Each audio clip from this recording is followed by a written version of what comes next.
A Bíblia diz que existe um padrão a qual o cristão deve seguir, um padrão moral, padrão ético, padrão de conduta que o cristão deve assumir na sua caminhada. Só que esse padrão de conduta, quando ele passa a ser praticado de uma forma mecânica, nós o chamamos de legalismo.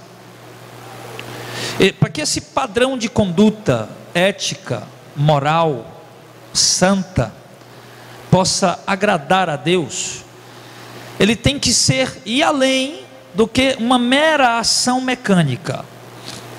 Ele tem que ser gerado dentro do nosso coração.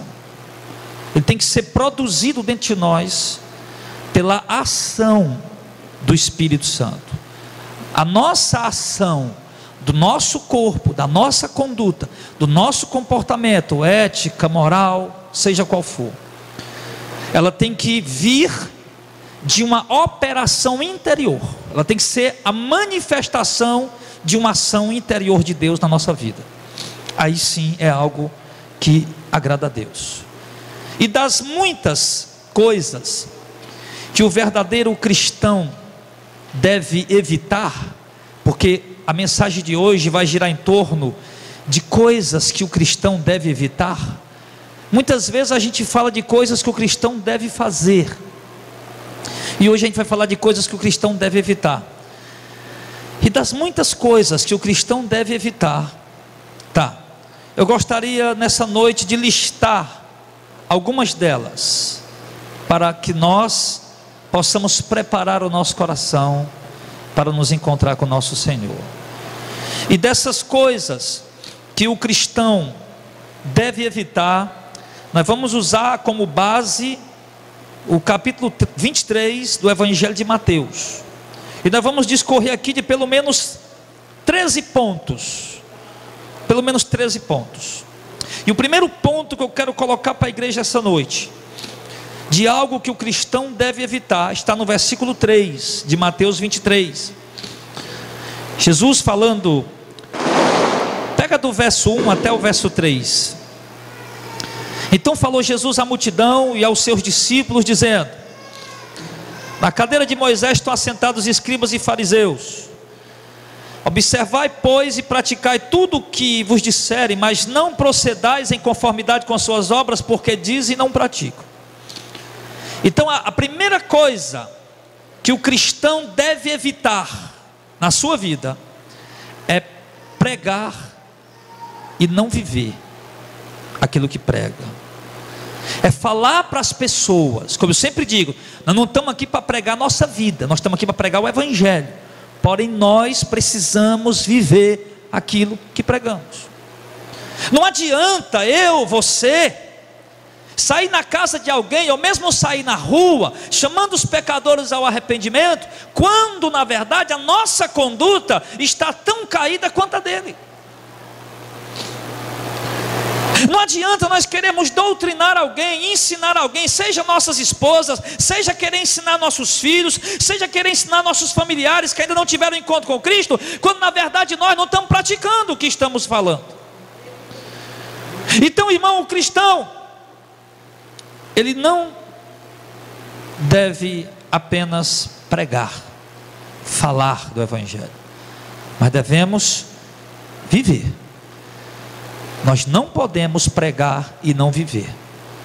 Eu já vi que todo crente sabe muito de Bíblia. Vai falar qualquer crente, todo crente sabe muito, abre Bíblia, ou pelo menos quer saber muito, né? Mas muitas vezes a prática está distante.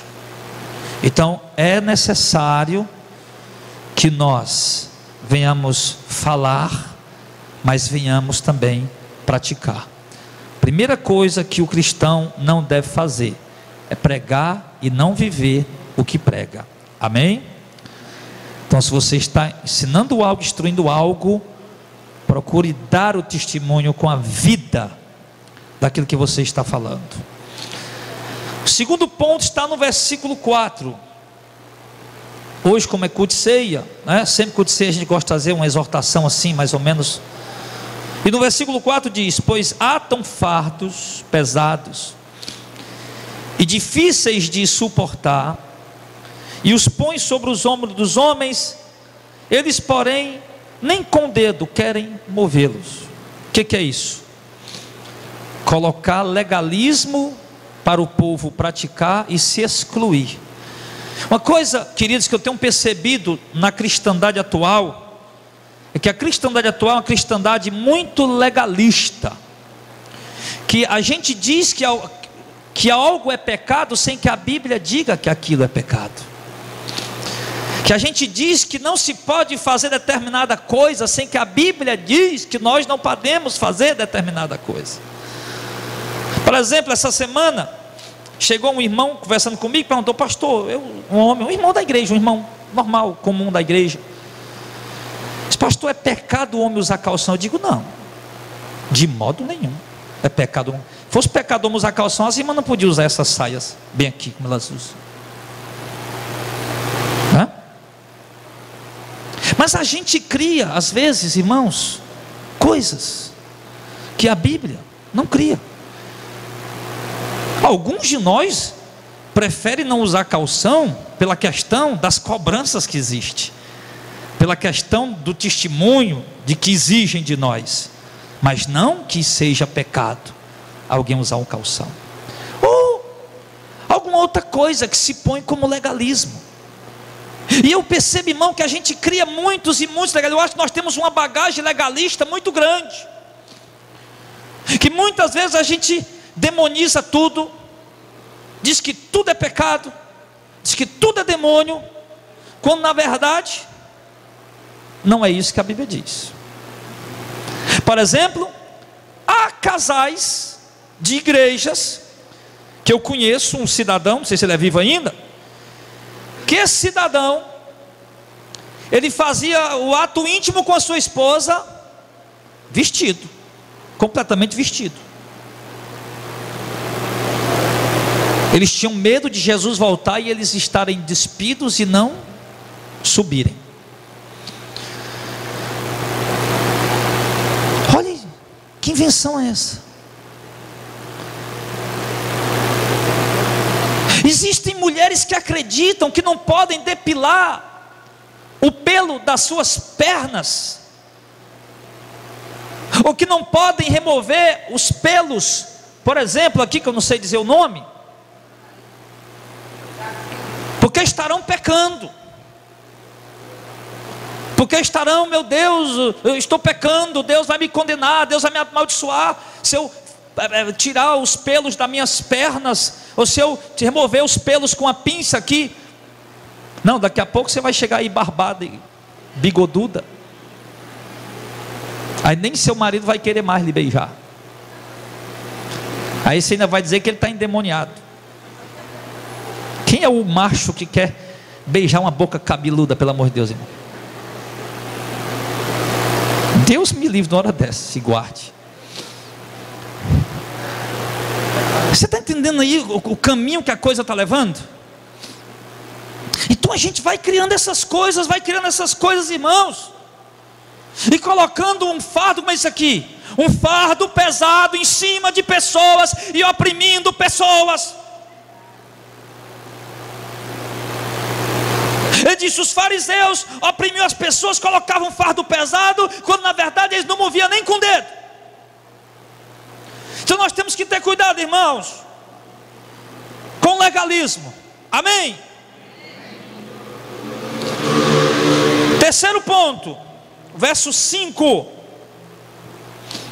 e fazem todas as obras a fim de serem vistos pelos homens, pois trazem largos filactérios e alargam as franjas das suas vestes.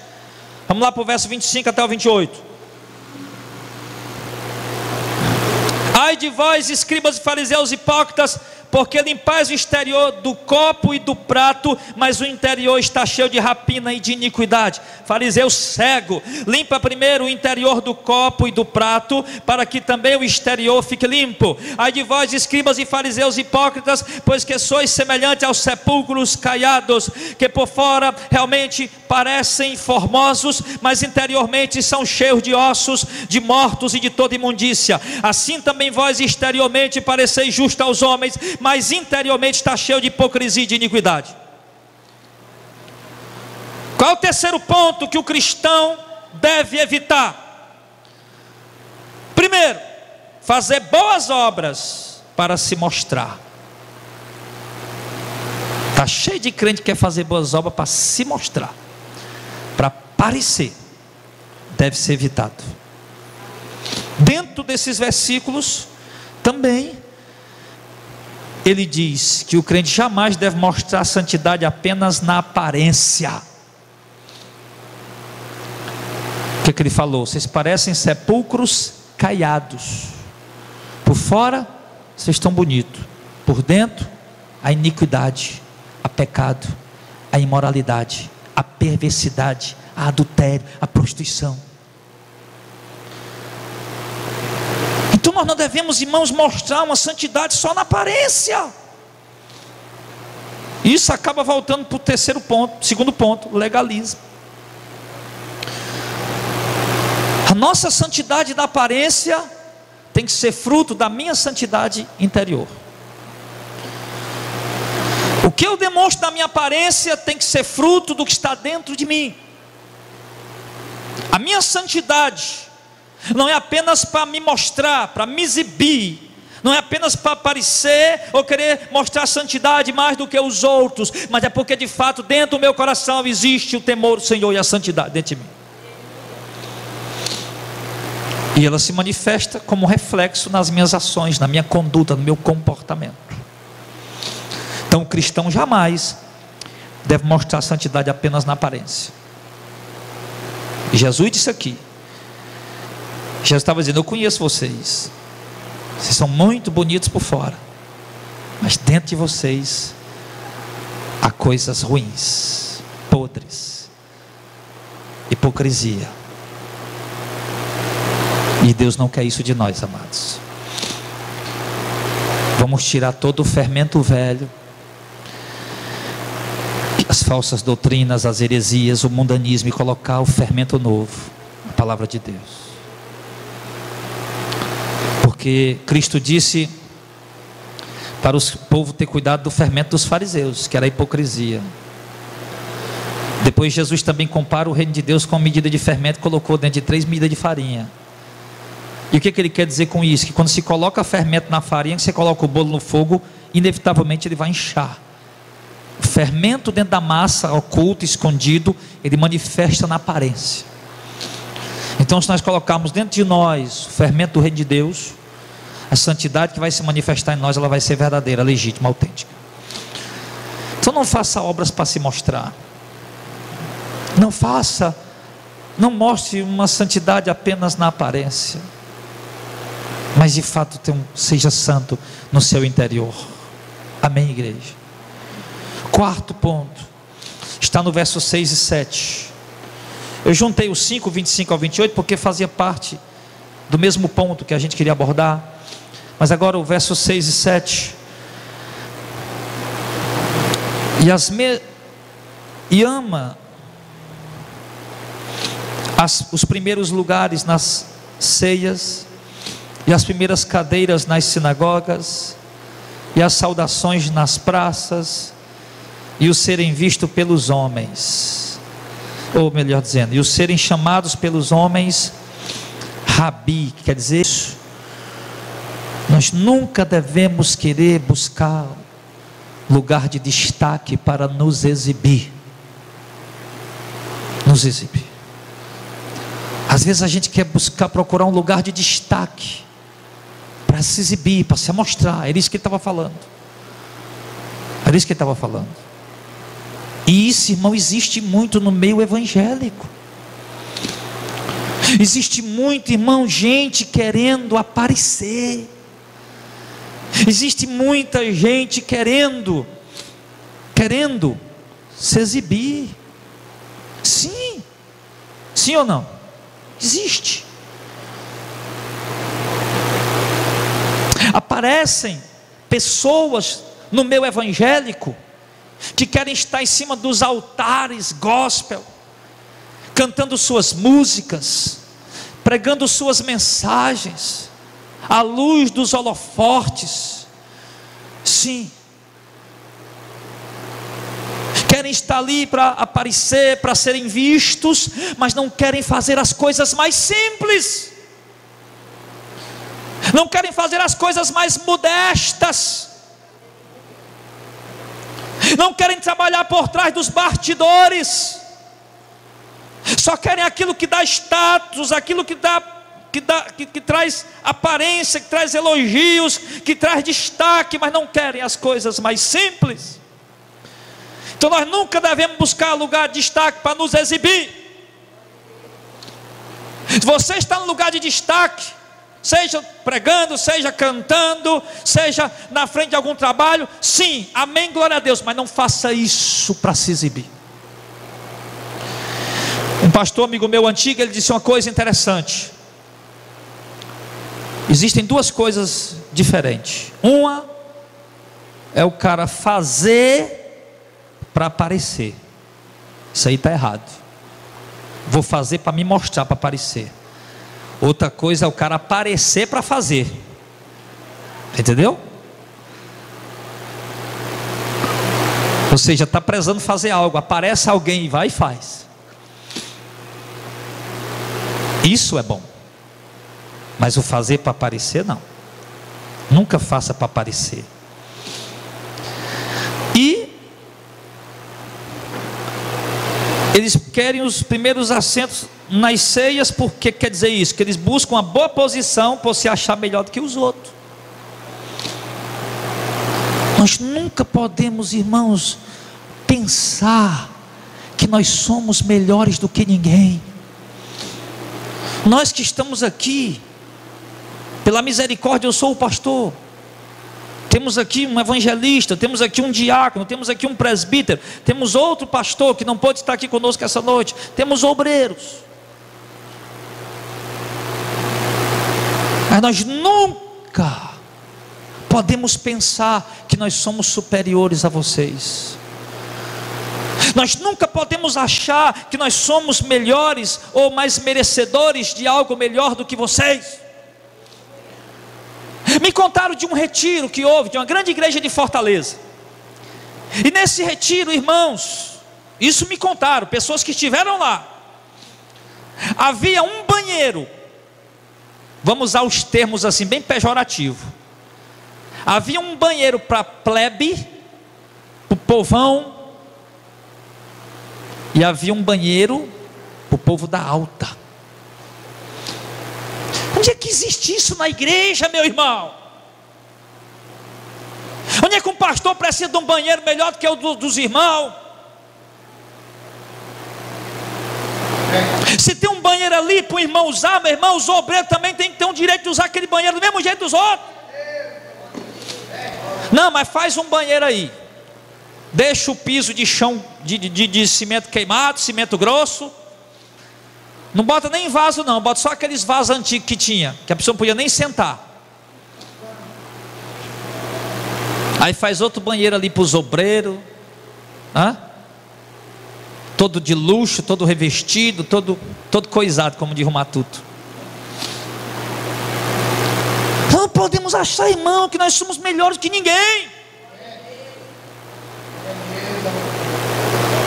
E do mesmo jeito, irmão, não existe isso só no meu eclesiástico, existe isso também, irmãos, também no meio do rebanho. Que tem pessoas que às vezes têm uma condiçãozinha melhor do que o outro, e ele se sente ou se acha melhor do que o outro. Ele quer que na salinha o filho dele seja tratado diferente, ele quer que na recepção ele seja recebido diferente, ele quer que o lugar onde ele se senta seja um lugar diferente. Meu irmão, pelo amor de Deus, isso não deve existir em nós. Nós não devemos buscar uma posição por se achar melhor do que os outros. Você acha que esses homens estão sentados aqui Porque se acham melhor do que os outros? Por que eu mandei fazer o altar? Deixei a plataforma, né? Que é altar, isso aí. Por que eu mandei fazer a plataforma? Deixei isso aqui e deixei isso aí para o lado. Porque eu entendi uma coisa: nós aqui não somos melhor do que os irmãos. Então nós vamos sentar embaixo também, igual todo mundo. Sobe aqui quem vai dirigir, quem vai pregar, né? E nós fica sentado lá. Eu fico sentado lá, o presbítero, outro pastor, o diácono, fica sentado lá. Mas por que lá, pastor? Porque não lá no meu... Aí por quê? Porque esses homens estão aqui para trabalhar. É dever, eles estão aqui para cumprir dever, para trabalhar. Meu filho vai ali pegar uma gozinha para mim, ou eu, qualquer pregador. Meu filho vai ali dizer a fulaninho para fazer aqui, ou eu, qualquer pregador. Estamos aqui para trabalhar. É o trabalho, fomos consagrados para isso. Estamos aqui sentados porque somos melhor do que ninguém. Eu fui pregar numa cruzada lá em Pentecoste. Cadê o obreiro João? Estava mais eu lá. O Heitor. Meu irmão, pelo amor de Deus, tiveram que alugar 2 caminhões. Um para botar o pregador em cima com a banda de som, com os instrumentos e outras coisas mais. E outro para alugar, para botar cadeira, para os obreiros ficar sentados em cima. Sem fazer nada, só simplesmente sentado lá. Eu nunca vi um povo para gostar mais de aparecer do que esse povo. Que me dá náuseas, irmão. E a palavra de Deus está dizendo: nós não devemos buscar, irmãos, a posição privilegiada por nos achar que somos melhores do que os outros. Tem pastor que vai visitar a igreja, só quer sentar se for no púlpito, só quer sentar se for nos lugares privilegiados. Não, meu irmão. Foi visitar a igreja, senta lá atrás, senta em qualquer lugar, ou na frente, qualquer lugar, mas senta no lugar aí qualquer.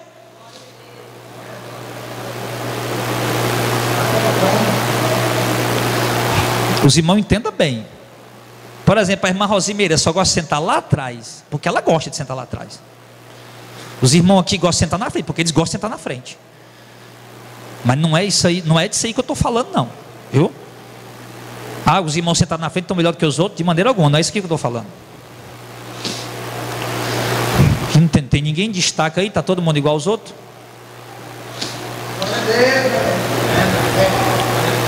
E outra coisa, ser reconhecido como mestre, diz, querem ser chamados pelos mestres, pelo povo de rabi, de mestres.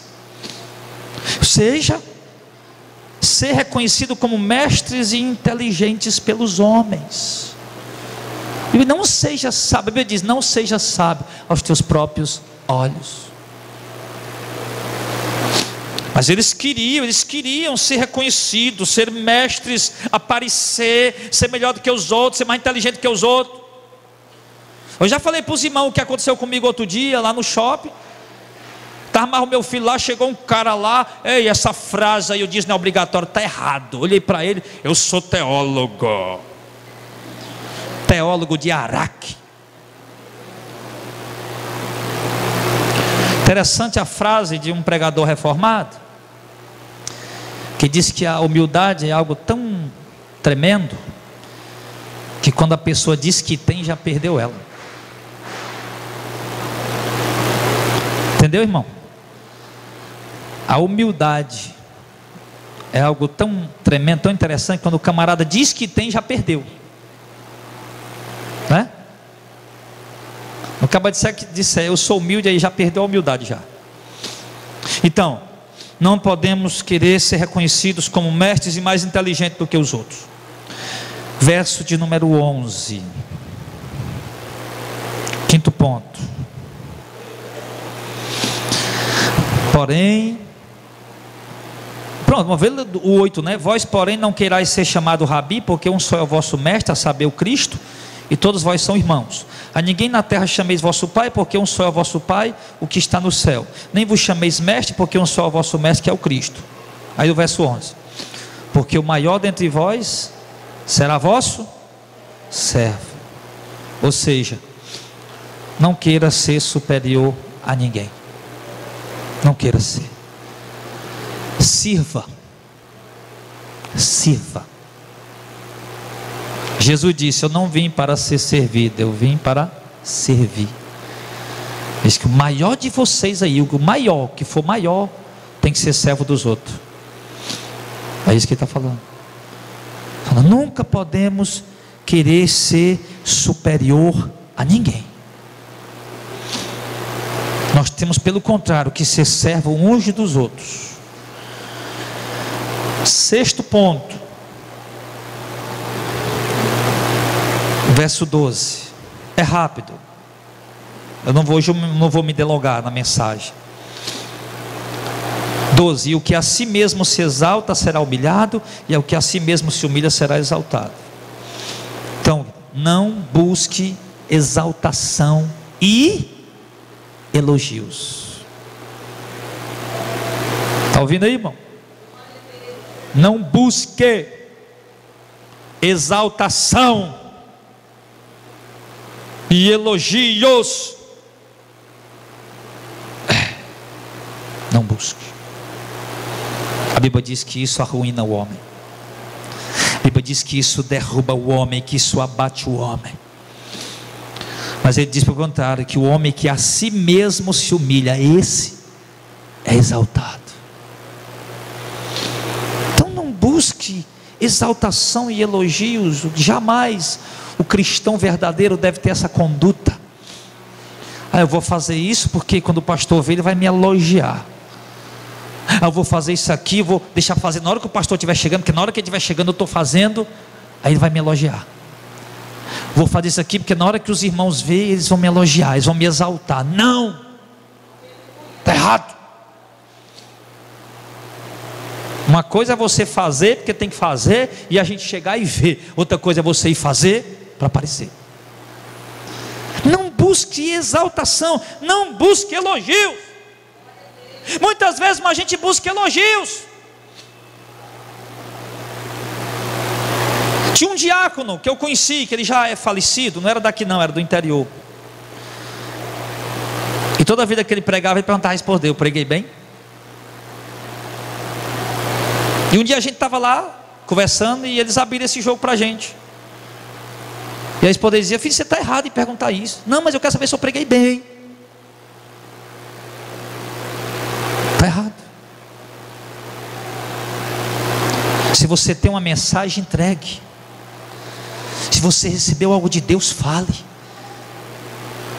Não espere elogio, porque com certeza as críticas sempre serão mais do que elogios. O homem, a mulher que vive movido por elogios, esse morre cedo espiritualmente, porque sempre são mais críticas do que elogio.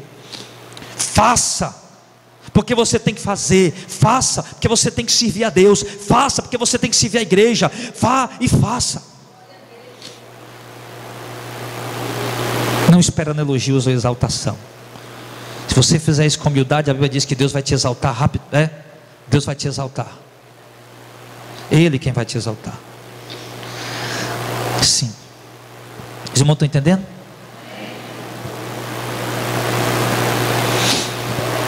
Eu fui o melhor, eu sou o melhor, eu fui o melhor. A gente vê isso.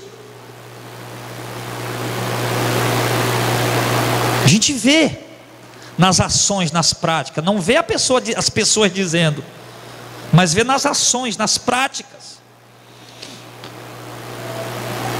Vai ver, por exemplo, em grupos de louvores de algumas igrejas, principalmente igrejas grandes, onde algumas irmãs cantam, depois a outra canta, depois a outra canta. Olha a disputa que é.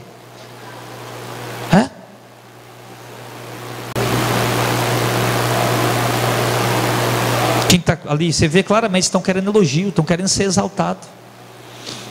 Tem pregador que está pregando, dá um glória a Deus aí para poder alegrar o coração desse pregador. Quer dizer que o glória a Deus não é para Deus, não, é para alegrar o coração do pregador. Eu já vi muito isso no meio pentecostal. Já viu também? Irmão Júnior já viu várias vezes, hein? Quer dizer, o cara está lá para receber exaltação, irmão. Procura de elogio. É perdido, isso é em vão. Não faça para buscar elogios ou exaltação. Outro ponto, verso 13: ai de vós, escribas e fariseus hipócritas, porque fechais os homens o reino do céu, e nem vós entrar, nem deixar entrar os que estão entrando. Paulo disse que ia ser rápido, mas eu quero ser rápido, negócio que ainda está no meio do caminho. Então no verso 13: impedir a entrada de alguém no reino de Deus. Irmão, às vezes nós mesmos que estamos aí à procura de ganhar almas, por assim dizer, impedimos a entrada de pessoas no reino de Deus. Com nosso mau comportamento, nossa má conduta, nosso mau testemunho, em tratar as pessoas mal muitas vezes, endurecendo cada vez mais seus corações. O cristão jamais deve fazer isso. 8º ponto, verso 14: ai de vós, escribas e fariseus hipócritas, pois que devorais as casas das viúvas sob pretexto de prolongadas orações, por isso sofrereis mais rigoroso juízo. Está dizendo, os fariseus hipócritas iam lá, derrubavam a casa das viúvas, sugavam tudo que elas tinham, maltratavam as miseráveis, coitadas, depois ia passar 1 a 2 horas orando. Irmão, fazer coisa errada e achar que passar 1 a 2 horas orando vai lhe absolver diante de Deus, você está enganado. Tem gente assim, faz coisa errada, faz coisa errada, faz coisa errada, e acha que pode continuar fazendo coisa errada, desde que ele esteja ali passando 1 hora ou 2 horas orando diante de Deus, pronto, ele acha que pode fazer. Não, ele diz, pelo contrário, vocês vão receber mais duro juízo. Sabe, irmão, tem crente que se acha melhor do que os outros só porque ora mais. Tem crente que se acha melhor do que os outros só porque passa mais tempo orando. Eu vi muito isso, irmão. Eu vi pessoas se achando mais santo do que os outros que orava mais, melhor do que os outros que orava mais. Isso está errado. E às vezes a pessoa está lá fazendo coisa errada e acha que as suas muitas orações vão cobrir seu pecado, e o texto está dizendo que não, pelo contrário, vocês vão receber um juízo mais duro. O que é que faz, pastor? Para de orar? Não, continua orando muito. Para de fazer coisa ruim. Por quê? Porque se nós estamos orando, é óbvio que nós devemos ter mais comunhão com Deus. Quando temos mais comunhão com Deus, nós temos mais intimidade, mais sensibilidade ao Espírito Santo. E obviamente há uma tendência da gente executar mais a vontade do Senhor, para quem vive em oração, e não o contrário, como era o caso aqui. Verso 15: ai de vós, escribas e fariseus hipócritas, porque percorreis o mar e a terra para fazer um prosélito, e depois de o ter desfeito, fazeis filho do inferno 2 vezes mais do que vós. O que é isso? Manipular as pessoas de quem ganhamos a confiança. Às vezes, irmão, tem gente maliciosa que trabalha para ganhar a confiança das pessoas, para depois manipular ela. Está cheio, cheio no meu evangelho, cheio. E trabalha para conquistar a confiança da pessoa, para ganhar a confiança das pessoas, para depois manipular ela, igual um bonecozinho, um fantoche, uma marionete. E ele diz que nós não devemos jamais fazer isso. Jamais. Verso de número 16.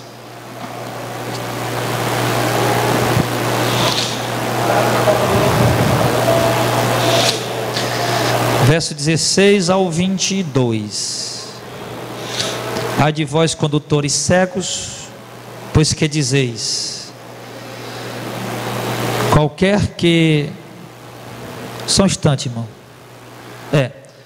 16. Ai de vós, condutores cegos, pois dizei, qualquer que jurar pelo templo, nada é, mas o que jurar pelo ouro do templo, esse é devedor. Insensatos e cegos, pois qual é maior, o ouro ou o templo que santifica o ouro? E aquele que jurar pelo altar, isso nada é, mas aquele que jurar pela oferta que está sobre o altar, esse é devedor. Insensatos e cegos, qual é o maior, a oferta ou o altar que santifica a oferta? Portanto, o que jurar pelo altar, jura por ele e por tudo que sobre ele está. O que jurar pelo templo, jura por ele e por aquele que nele habita. E o que jurar pelo céu, jura pelo trono de Deus e por aquele que está sentado nele. O que está falando? Hoje nós não temos mais templos sagrados. Hoje não temos mais. Essa questão de templos sagrados, ela entrou a partir do século IV, com Constantino, e começou a colocar aquela coisa, o templo sagrado. Mas para os cristãos não existia nada disso. Não tem. Só que naquele momento ali, quando Jesus estava ali, o templo sagrado de Salomão ainda estava erguido, estava em pé. Aquilo para o judeu era a coisa mais sagrada que existia na face da terra. Mais sagrada. Só que eles estavam desprezando o sagrado e valorizando o material. Quem jurar pelo altar não vale nada, mas quem jurar pelo ouro que está no altar, esse sim é devedor. Quem jurar pelo altar não vale nada, mas quem jurar pelo ouro que está lá no altar, esse está devendo. Quer dizer, nós nunca devemos, irmãos, valorizar as coisas materiais acima das coisas espirituais. Não estou me referindo a templos, entenda, tá?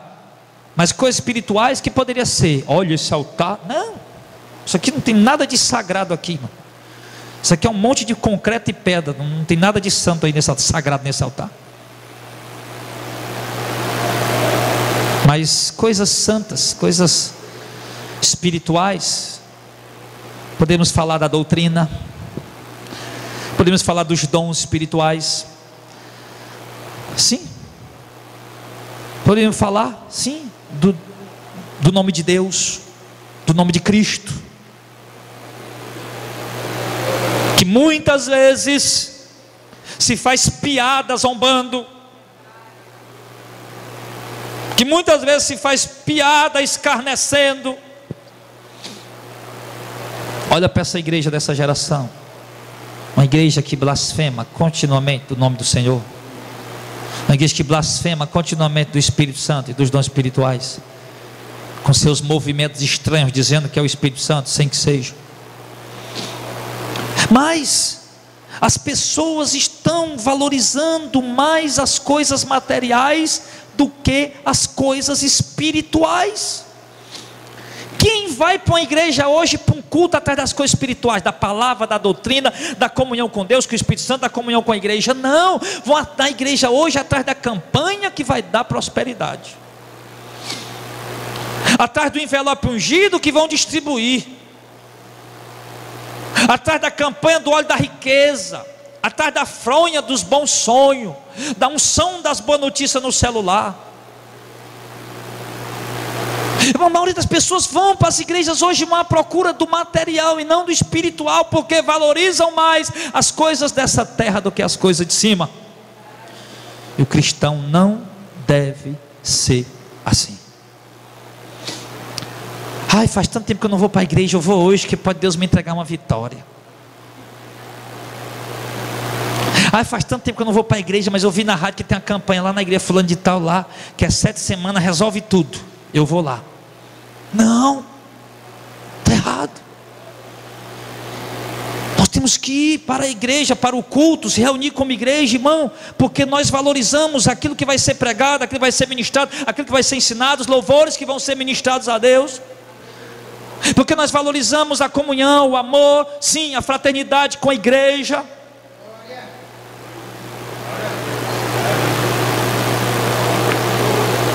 Aí eu vou servir a Deus direitinho, fazer um jejum, para Deus poder me dar aquela bênção. Aí eu vou passar um mês sem assistir televisão, sem assistir a internet, para Deus me dar aquele carro que eu estou querendo. Está errado. Você está se abstendo de coisas simplesmente com interesses materiais. Por que não se abstém para se humilhar diante de Deus e reconhecer a grandeza e a soberania dele? A verdade, irmãos, é que muitos de nós têm colocado as coisas materiais acima do espiritual. Isso é uma realidade, e nós não devemos jamais continuar desta maneira. Desprezar as coisas sagradas e espirituais e valorizar mais as materiais, está errado. Ah, eu queria tanto ir para o jogo, para o culto hoje, mas hoje tem Ceará e Fortaleza, eu não posso. Ah, mas é Santa Ceia, não tem problema não, essa mês que vem eu tomar Santa Ceia. Hoje tem o clássico, como é que é o nome do clássico mesmo? Lembra aí? Clássico Rei. O leão vai devorar o vovô. Mas olha que o velhinho tem uma bengala, pode ficar valente e bater no leão. Aí mais tarde está lá, é bala para um canto, é bala para outro. Amanhã está a notícia, morreu 1, 2, 3. Mas os irmãos estão lá. Que tem de crente na hora dessa, é no Castelão, né? Que tem de crente na hora dessa no Castelão, chamando o juiz de filho da mãe, filho de não sei de que mais. Tem, irmão. Então se valoriza as coisas materiais que dão prazer à carne e despreza as coisas espirituais. Olha para o teu dia a dia, meu irmão. Olha quanto valor você tem dado às coisas espirituais.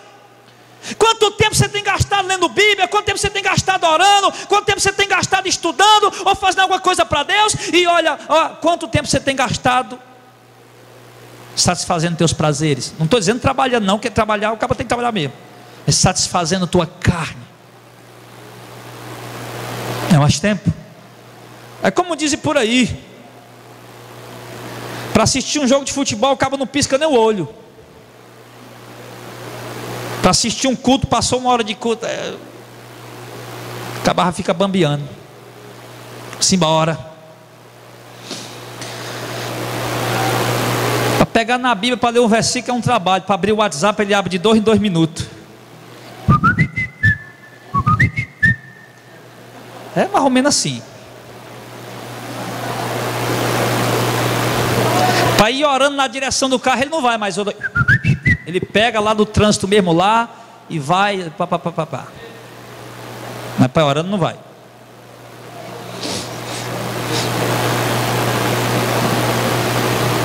Então, meus irmãos, nós não podemos desprezar as coisas espirituais e valorizar mais as materiais.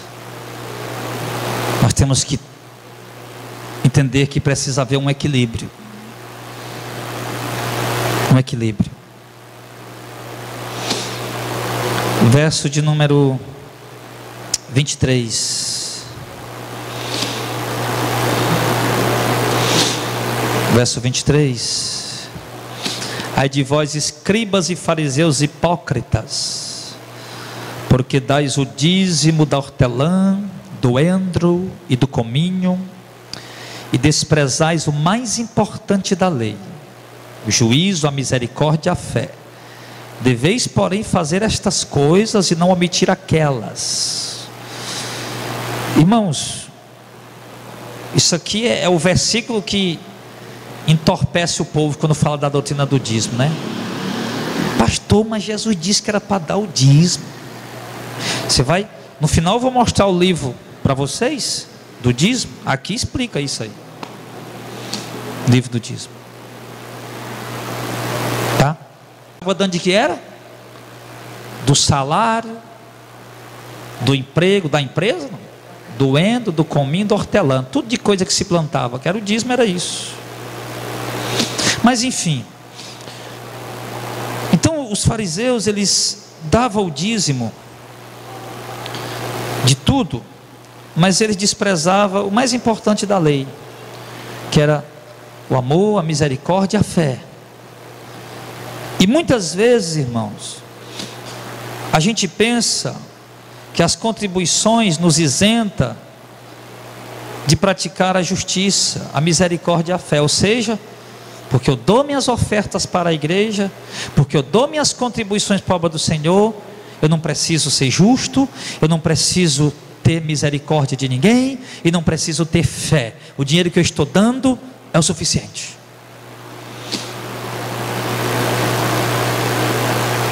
É o suficiente. Por que é que hoje crente não ajuda mais uma pessoa pobre da família? Por que é que os crentes hoje não ajudam mais uma pessoa pobre, familiar seu, um parente pobre necessitado, um irmão necessitado? Por quê? Porque os pastores criaram estratégia, todo o dinheiro que alguém pudesse ajudar alguém para pegar para eles. Aí a pessoa deu dízimo, deu voto, deu saquetel, deu a oferta da envelope ungido, deu 5 ofertas no culto. Pronto, estou bem com Deus.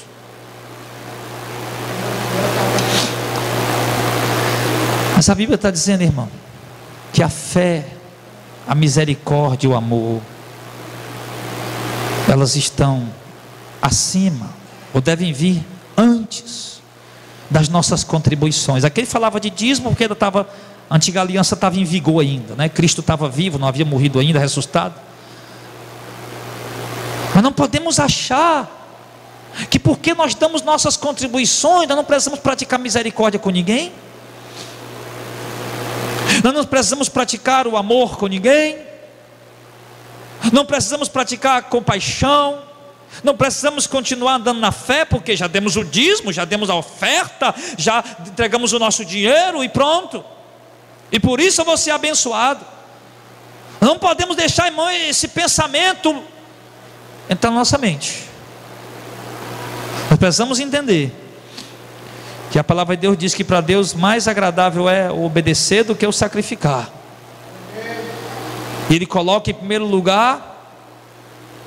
Para Deus, irmão, é mais importante o amor que nós damos para os irmãos do que algum dinheiro que a gente possa dar para a obra de Deus, para a igreja. No Mateus, ali no Sermão do Monte, Jesus diz o seguinte: olha, se você leva a sua oferta e chegou lá no altar para dar a sua oferta, isso na visão antiga da antiga aliança, né? Tem que entender o contexto ali que ele estava vivendo. Você levou a sua oferta para deixar lá, você lembrou que teu irmão tem algo contra ti, deixa a tua oferta ali, aí volta a se reconciliar com ele, aí você vem e dá a sua oferta. Por quê? Porque ele está dizendo que um coração amoroso, misericordioso, piedoso, que anda pela fé, ele deve ir na frente das nossas contribuições. Amém, pessoal? Então não podemos achar que porque nós damos ofertas ou contribuições, ou como queiram chamar por aí, dízimo, sei lá o que mais, nós não precisamos. Estamos igual o voto Corban, né, Corban, né? Que os fariseus tinham criado aquele voto Corban. O que eu podia dar para vocês já é uma oferta do Senhor. Eu não posso ajudar a mamãe, papai e o irmão que está necessitado, porque já oferta ao Senhor. Jesus disse que com isso você estava desonrando seu pai e sua mãe. Então nós temos que compreender isso. No verso de número 24, a gente vai já concluir. Condutores cegos, quais um mosquito engolis um camelo. Uma vez eu preguei nesse versículo. O culto girou em torno dessa mensagem. A mensagem girou em torno desse versículo, aliás. Mas nessa noite o que eu quero dizer nesse versículo é o seguinte: qual mosquito engoliu o camelo? Ou seja, valorizar mais as tradições religiosas do que obedecer à palavra de Deus. Isso implica em quê? Em julgar as pessoas pelo que elas fazem e não perceber que erra tanto ou até mais do que a pessoa que você está julgando. Julgou uma pessoa por algo que ela fez e você não percebeu que você está errando tanto ou até mais do que aquela pessoa. Aí às vezes a gente come um mosquito e engole um camelo. E claro, pode ir para outros sentidos também, né? Podemos aqui colocar vários pontos e subpontos em cima disso aqui. Mas nós temos que entender isso. De repente pode ser que a gente esteja coando um mosquito e engolindo um camelo. Porque é pecado a irmã usar a sainha curta. Mas e a língua fofoqueira? Também não é?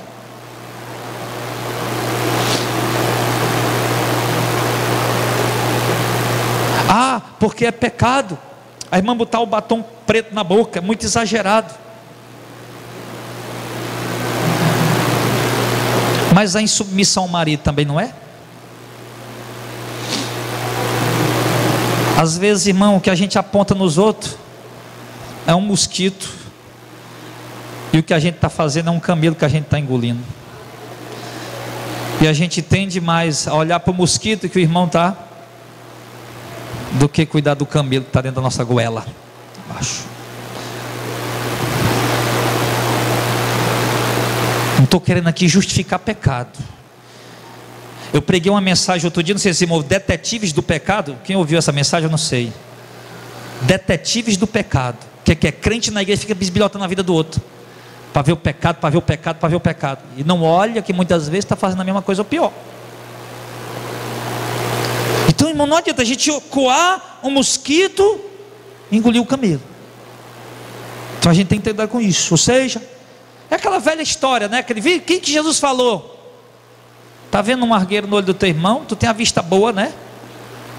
E essa travezona aí teu, não está vendo? O cara tem a vista boa para ver um argueiro no olho do irmão, mas a trave no olho dele ele não vê. Então nós não podemos ser assim, amém, pessoal? Não podemos ser, não podemos. Essa mensagem, irmão, eu estava lá em casa e buscando lá uma palavra, uma exortaçãozinha para o culto de Santa Ceia, porque eu gosto de pregar exortação no culto de Santa Ceia, porque eu não gosto daquela missa que celebra na hora da Santa Ceia, não. Aquela coisa ensaiada, aquela coisa toda a vida, não. Eu gosto de pregar a mensagem, exortando, e na hora da pregação mesmo o irmão já vai vendo seu pecado, já vem seu erro, já vai se consertando. Na hora da ceia, já sabe se ceia ou não ceia, ele já está pronto ou não está. Mas aí, amado, não pense que essa palavra, eu trouxe ela pensando neste ou naquele irmão, não. Que eu vou lhe dizer com toda a sinceridade. Eu estava lá preparando essa palavra lá e eu estava vendo que ela ia falar muito comigo também. Agora, o importante é que nós entendamos o que Deus está querendo falar. Comigo Deus está falando algumas coisas. Com a Auricélia já pode estar falando coisas diferentes, porém em cima da necessidade de cada um, em cima do que cada um precisa ouvir. Até coisa que eu não disse aqui, o Espírito Santo já falou dentro do seu coração, e o que é que ele queria dizer para ti. Então, do verso 29 ao 32,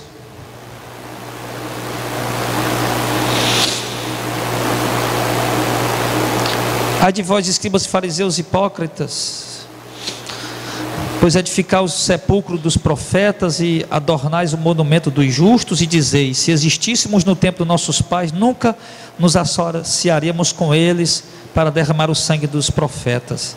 Assim vós mesmos testificais que sois filhos dos que mataram os profetas. Enchei vós, pois, a medida de vossos pais. O que é aí que esse versículo quer dizer para nós, essa passagem bíblica? Que a gente muitas vezes critica os judeus que mataram os profetas, a igreja católica que perseguiu a igreja de Cristo e matou cristãos, que a gente muitas vezes critica os muçulmanos, os radicais em alguns países que assassinam cristãos ou qualquer outro religioso por sua fé, e a gente fala disso e diz: rapaz, jamais a gente ia fazer isso, jamais a gente ia compactuar com isso. Porém nós mesmos muitas vezes perseguimos um irmãozinho dentro da igreja que está pelejando para se desenvolver o talento, o dom na obra do Senhor. Porém muitas vezes a gente fala de pessoas que mataram os profetas, critica: se nós estivéssemos lá não tinha feito isso de maneira alguma. Jeremias, Isaías, que conversa é essa? Nós ia estar com aqueles homens de Deus, nós ia proteger para eles não morrer, mas nós perseguimos os santos da atualidade. Quando você persegue seu irmão, que você não gosta do seu irmão que está aí sentado do seu lado, você está matando um profeta. O irmão que está se desenvolvendo no dom da pregação, no dom do louvor, e você tenta derrubar, tenta falar mal, criticar, manchar, macular a imagem da pessoa, você está matando um profeta. Ou seja, a gente fala dos assassinos do passado que mataram os profetas, e quando nós mesmos estamos matando pessoas dentro da igreja. Às vezes de repente tem pessoas com a fé morta por causa de você. Tem pessoas que tinham uma fé genuína, verdadeira, e morreu na fé por causa de alguma coisa que você fez contra ele. Isso acontece, irmãos. Mas nós não podemos ser assim. Nós nunca podemos ter inveja de um irmão porque o irmão conseguiu comprar um carro novo para ele. Nunca podemos querer atrapalhar porque o irmão está trabalhando e comprou um carro novo para ele, ou comprou a casa própria dele. Nunca podemos querer derrubar um irmão que de repente Deus levantou ou está levantando na obra dele. Pelo contrário, a gente tem mais é que estender a mão e ajudar, porque a obra precisa de profetas, irmão. E quem dera todos aqui fossem um profeta. Quando Moisés orou a Deus, e Deus estava enviando o Espírito dele sobre aqueles 70 anciãos, aí o Josué chegou: olha Moisés, tem 2 lá que estão lá na tenda, que não vêm para cá, que estão profetizando. Aí o Moisés disse: Josué está com inveja? Quem me dera todo Israel fosse profeta. Porque às vezes, irmão, a gente é doido para ser um líder, e quando a gente assume a liderança, que a gente vê que a coisa não é brincadeira, a gente deseja que todo mundo seja um líder também. Agora, criticar os que mataram os profetas, mas perseguir os justos da atualidade, nós jamais devemos fazer isso. E para concluir, eu quero ler o verso 33. Serpentes, raça de víboras, como escapareis da condenação do inferno? Eita, menino. Olha o que Jesus falou para eles: